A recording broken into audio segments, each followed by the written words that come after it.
Hello YouTube and welcome back to another of my tool reviews.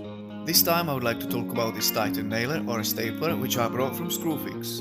I might be wrong, but this tool looks identical to Draper Stoneforce and also Von House 9A Tacker.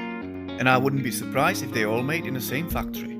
Let's just hope they don't make the grey Titan version on Fridays, as it looks like if you wanted a pretty blue one, you have to pay a bit more. The specs are almost identical too, except Titan specs their nail range only up to 25mm long. On the gun itself though, they clearly stay 32mm just like on the other two. Bit confusing? Well, I'm definitely tempted to try Brad's above 25mm range in it and I will show you the result. Let's see the rest of the specs and highlights then. It can fire up to 20 nails or staples per minute. It can hold up to 100 nails or staples in the magazine. It accepts 18 gauge 15 to 25mm nails or staples. It has adjustable impact settings and contact safety switch. And it comes with 2 years warranty. Great, let's see what's in the box. It comes with an X key that can be used to strip the nose in case of a jump up. Instruction manual in English. You get 125mm nails and 322mm staples to get you started. And you get the tool itself of course, so let's take a closer look. The main body is made from a hard plastic and the handle is rubberized for a firm grip. It feels comfortable in the hand and it weighs around 1.6 kg. The top part of the tool is dedicated for the vents and the trigger switch is comfortably placed right below the grip handle. On the side we have the impact setting wheel and the on and off rocker switch is located at the back of the tool. Power cord is only 2 meters long, but you can always use an extension lead. The fire and head safety switch mechanism has to be pushed into the surface firmly to activate it. This prevents the gun to fire unintentionally.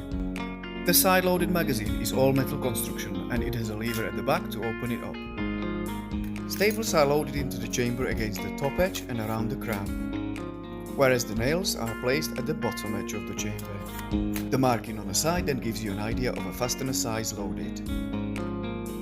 Let's see how it performs. First up, I'm loading the included 22mm staples. The impact wheel is set to a minimum, the switch is on, and I'm ready to fire a staple into a 12mm softwood. I found that it works best if I use both hands to maintain pressure against the workpiece. It doesn't bounce off easily when I fire. Look at that, the staple is flush with the surface. Next I would like to try the included 25mm nail, still on the lowest settings. Piece of cake. Let's move on to a thicker material, 38mm CLS timber. Lowest settings, staple first and nail the second. Both flush, not bad. How about a 12mm chipboard with the gun still set to a minimum? Not too shabby, the staple is a little proud, but the nail is flush. Next I have 20mm plywood, that should be a bit more dense. Well, that's only halfway in on a minimum settings, time to move the wheel to a maximum. Much better, staple went in all the way and I expect the nail to do the same. Perhaps the maximum settings here is a bit too harsh. So how about this kiln dried pallet piece that has been left outside for a while and is now quite dense? Maximum settings for the staple as well as for the nail. Both went in effortlessly, but perhaps note when I shoot nails it's marking the surface of my workpiece. Can anything be done about that? Sure, lower the settings. Well, that's too low, my bad. Try again and it's perfect. It takes a while to find the best impact settings and it's good to practice on a scrap material before you take it to a workpiece.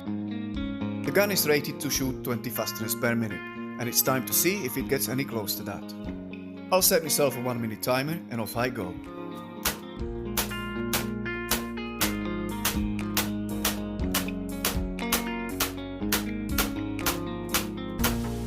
Not sure if you're counting with me, but this was already 20 nails right there, in just over 10 seconds. Let's fast this forward and do a final countdown. 92. I think it's safe to say the gun has exceeded manufacturer's rating by far. Now let's try something that the gun isn't rated to do. I managed to find these 30mm brads and I would very much like to find out if it works with them. I'll start with the minimum settings first. The nail is not quite all the way in, let's turn the impact to a maximum. Well, that works a treat, so the gun will definitely work with nails above 25mm range.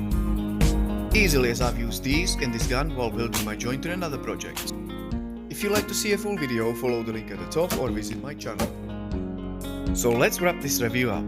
Does it do what it says on the box? I think we have seen it does it better. But could they improve anything? Perhaps I would like to see a scale marking on the impact wheel to indicate what settings I'm currently at. Does it ever have a jam up? I've used this gun for a while now and I only had one so far. However, this has been easily cured by stripping the nose and removing the damaged fastener. It didn't take long at all. Would I recommend it? Yes, I don't think you would be disappointed with your purchase, especially considering the cost. Thank you all for watching, and if I helped you to decide whether to buy this tool or not, please like, share or subscribe.